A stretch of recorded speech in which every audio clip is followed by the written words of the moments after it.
새롭게 시작하는 이 시간 또 하나님의 말씀을 또 받겠습니다. 신약성경 고린도후서 3장 7절에서 18절 말씀을 또 저와 여러분이 같이 한 목소리로 읽어서 하나님께 올려드리겠습니다. 읽습니다. 돌에 써서 새긴 죽게 하는 율법 조문의 직분도 영광이 있어 이스라엘 자손들인 모세의 얼굴에 없어질 영광 때문에도 그의 얼굴을 주목하지 못하였거든. 하물며 영의 직분은 더욱 영광이 있지 아니하겠느냐. 정죄의 직분도 영광이 있은즉 의의 직분은 영광이 더욱 넘치리라. 영광되었던 것이 더 큰 영광으로 말미암아 이에 영광이 될 것이 없으나 없어질 것도 영광으로 말미암았은즉 길이 있을 것은 더욱 영광 가운데 있느니라.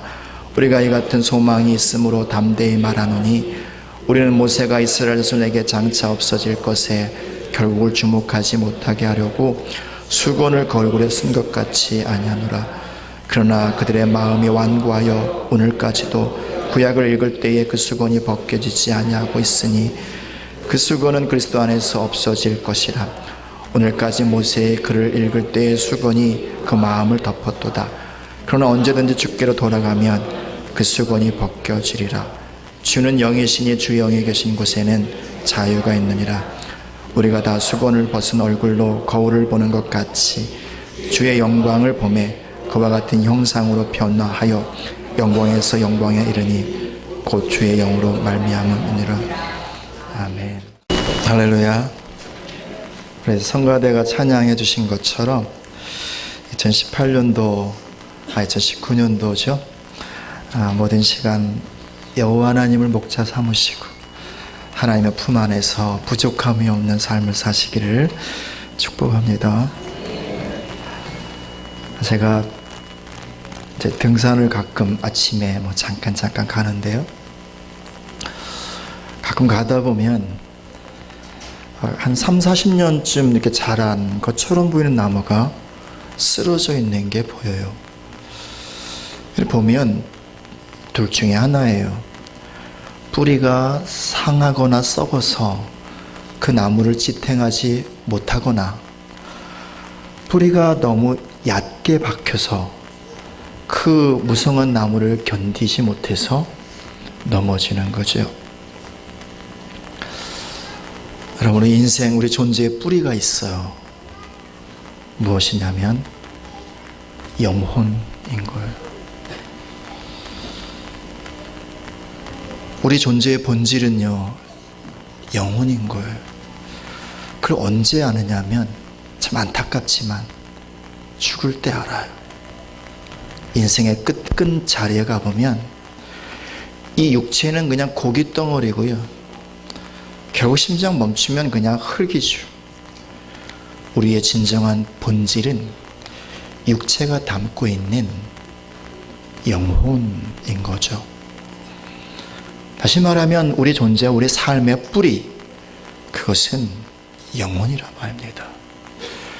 그래서 뿌리가 건강해야, 뿌리가 튼튼해야 나무가 높이 넓게 자라고 많은 열매를 맺는 것처럼 인생도 마찬가지인 거예요. 그래서 한 예수님의 제자 중에 한 사람은 이렇게 축복을 해요. 사랑하는 자요, 내 영혼이 잘됨 같이 범사에 잘되고 강건하기를 원하노라. 네. 영혼이 잘되는 게 가장 중요하다는 거죠. 그럼에도 불구하고 우리는 육체를 돌보는 것에 비하면 영혼은 잘 안 돌봐요. 아니, 영혼에 관심 자체가 없어요. 우리 마음 관리도 좀 하려고 하지요. 가끔 너무 힘들면 또 병원도 가기도 하고요, 상담하는 사람 찾아가기도 하고요. 마음 관리도 조금 하려고 하는데 진짜 우리의 존재의 뿌리, 본질, 영혼은 잘 관리를 안 하거나 거의 못해요. 왜냐하면 모르니까, 느껴지지 않으니까요. 오늘 이 말씀은 사도 바울 선생님이 고린도 교회에 보내준 편지거든요. 여기에 영혼에 관한 굉장히 중요한 두 가지 사실을 말해주고 있어요. 그 뭐냐면, 첫 번째는 우리의 직분, 우리의 부르심, 우리가 정말 집중해서 해야 할 일이 뭐냐면 영혼에 관한 것이라는 거죠. 그래서 말씀을 보시면 9절에 정죄의 직분도 영광이 있은지 의의 직분은 영광이 더욱 넘치리라. 구원받은 우리들의 직분, 그것은 뭐냐면 영혼의 직분이라는 거예요. 그 말을 여러 가지로 이해할 수 있지만 우리 스스로에게 적용해 보면 우리가 해야 할 일이 뭐냐면 영혼 관리하는 거라는 거예요. 그것이 내가 해야 할 일이라는 거예요. 내 평생토록 내 영혼을 잘 관리하고 돌보는 것, 내 영혼으로 부욕해 하는 것, 내 영혼으로 온전케 하는 것, 내 영혼의 생명으로 충만케 하는 것, 이것이 우리가 평생 해야 할 우리의 직분이라는 거예요. 더 나아가서 다른 사람들에게도 이 영혼에 대한 관심을 갖고 영혼을 돌봐주어야 한다는 거예요. 남편의 건강을 돌봐주는 것, 그를 위해서 음식을 잘 만들어주시고 굉장히 중요하지만 그보다 훨씬 중요한 건 남편의 영혼을 돌봐주는 거예요. 아내를 잘 보호해주고 지켜주는 것 굉장히 중요하지만 그보다 훨씬 더 본질적인 것, 아내의 영혼을 돌봐주는 거예요. 자녀들 교육을 잘 시키고 좋은 데 취직시키는 것도 중요하지만 그보다 훨씬 중요한 것, 자녀들의 영혼을 돌봐주고 관리를 해주는 거예요. 왜냐하면 그것이 존재와 삶의 뿌리이기 때문에 그런 거죠. 또 한 가지 오늘 본문에서 볼 수 있는 건 뭐냐면 어떻게 하면 영혼 관리를 잘할 수 있느냐, 혹은 영혼 관리를 잘하면, 잘 돌보면 어떤 일이 생기는가, 그것을 18절에서 이야기하고 있어요. 한번 다시 읽어볼까요?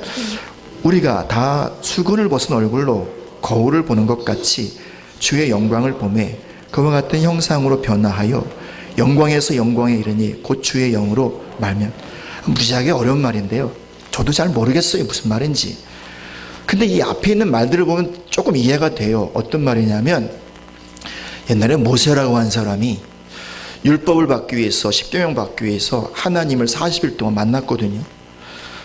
그리고 이제 산에서 내려왔는데 얼굴에서 얼마나 광채가 나는지 사람들이 눈부셔가지고요 정신을 못 차리는 거예요. 그래서 모세가 자기 얼굴을 수건으로 가렸어요. 왜냐하면 자기를 주목하지 말라고, 하나님을 주목해야지 왜 나를 주목하냐고. 근데 성경은 말하는 거예요. 모세는 영의 직분을 맡은 사람도 아니다. 그는 육체의 직분이고 그리고 율법의 직분을 맡은 사람이다. 말하자면 우리보다 조금 질적으로 낮은 사람이다, 뭐 그런 말인 거예요. 근데 우리 영의 직분을 맡은 사람은 오죽하겠느냐 이거예요. 그 사람도 그랬다면 우리는 더 할 수 있다는 거예요. 다시 말하면 하나님을 뵈면, 하나님의 영광을 우리 만나면 우리의 이 얼굴이요 해같이, 아니 모세 그 이상으로 빛날 거라는 거예요. 이것이 우리 얼굴을 말하는 것이기도 하겠지만 사실 영혼을 말하는 거예요. 영혼. 그래서 우리 영혼이요 하나님 품 안에 안기면, 하나님은 영이시잖아요. 그래서 그분의 품에 안기는 건 사실 우리 육체가 안기는 게 아니라, 우리 뭐 마음에 뭐가 안기는 게 아니라 사실 우리의 영혼이 안기는 거예요. 예배도요 그분 영이기 때문에 영으로 하는 거예요. 영이 그분을 만나는 거란 말이죠.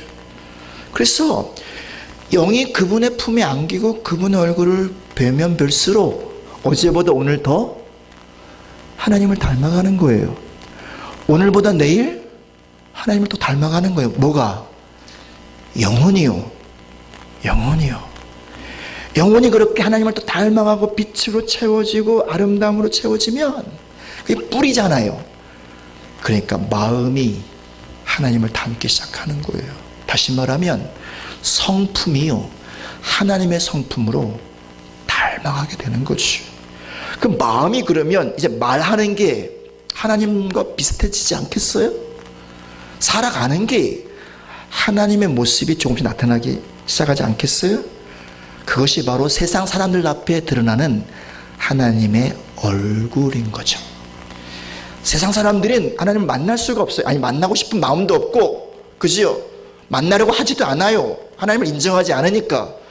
그들이 하나님을 만날 수 있는 유일한 채널, 우리 얼굴이에요.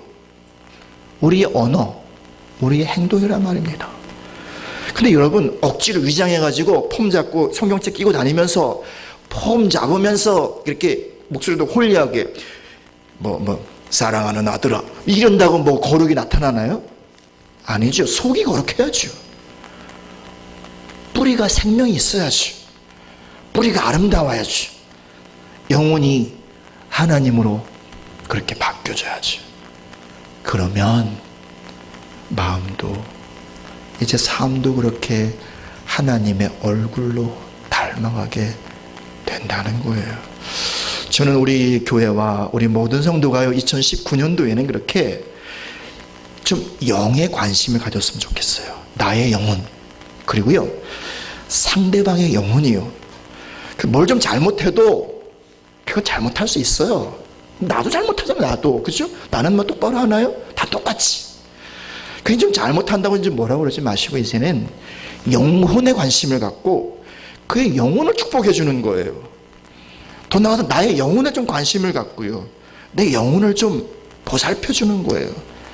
그렇다면 내 영혼을 보살펴 주는 방법이 뭘까? 어렵지 않아요. 요것만 이야기하고 마무리하겠습니다. 요즘에 제 이 핸드폰이 고장 좀 약간 문제가 생겨가지고요, 기종은 최신 기종인데 속도는 무지하게 느려요. 전화가 와도 한참 있다가 이게 통화가 되고요. 그래서 어떤 사람들은 성질 급한 사람들은 그냥 끊어버려요. 저는 받으려고 받는데 안 받쳐요. 어디 가야 돼요? 서비스 가야 돼요. 왜 가는 거예요? 그 회사에서 만들었으니까. 거기 가면 뭐 웬만한 문제는 다 해결이 돼요. 안 되면 기계 자체를 뭐 교환해 주든지 말이죠. 우리 영을 돌보는 방법은 어렵지 않아요. 우리 영을 창조하신 하나님께로 가면 되는 거예요. 살다가 실패하면요, 죄 졌으면요, 그 자리에서 그냥 절망하지 마시고 일어나세요. 그리고 그냥 하나님께로 가세요. 마음이 힘들고 어렵고 무너지지 않아요. 그래서 정말 절망하고 낙심하고 포기하고 싶지 않아요. 그 자리에서 일어나셔가지고요, 서비스 센터로 가세요. 어디요? 하나님께로 가시는 거예요. 힘들면 아버지께 가서 나 아버지 힘들어요, 나 좀 도와주세요. 눈물 나면 아버지 앞에서 울면 좀 어때요? 좀 울고 아버지 나 좀 위로해 주세요. 좀 사는데 뭐가 좀 필요하면, 지혜가 필요하고 능력이 필요하면 아버지 나 좀 지혜 좀 주세요. 그래서요, 삶의 순간순간마다 어디로 가라고요? 아버지 품으로 가세요. 아버지 품으로. 그래서 그 품에 위로를 받으시고, 때로는 그 아버지께서 수리해 주시고 고쳐주시고 만져주시는 치유와 회복도 경험하시고요, 그 아버지가 또 지혜도 주시고 힘도 주시고 또 살아갈 만한 용기도 주셨어요. 그 힘으로 살아가고요. 그렇게 아버지랑 친하게 지내다 보면 닮아가겠어요? 안 닮아가겠어요? 닮아가는 거예요. 그게 영혼을 돌보는 거란 말입니다.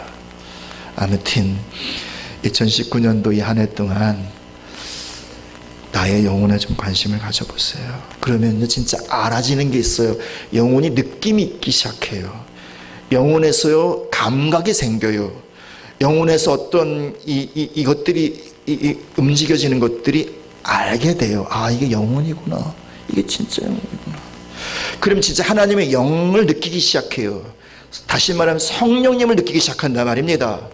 그래서 그분과 교제하는 게 이게 그냥 추상적이고 종교적 관념적인 게 아니라 실제적 교제가 되는 거예요. 그분과 늘 함께 할 수 있는 것이고요, 늘 그분과 동행할 수 있는 것이고요. 그러다 보면 그분을 닮아가고, 나도 조금씩 다른 사람에게 하나님의 얼굴로 비춰지면서 그렇게 하나님을 증거하는 그런 사람들로, 우리 교회가 그런 교회로 세워지게 되리라 믿습니다. 기도하겠습니다. 사랑하는 주님 감사합니다.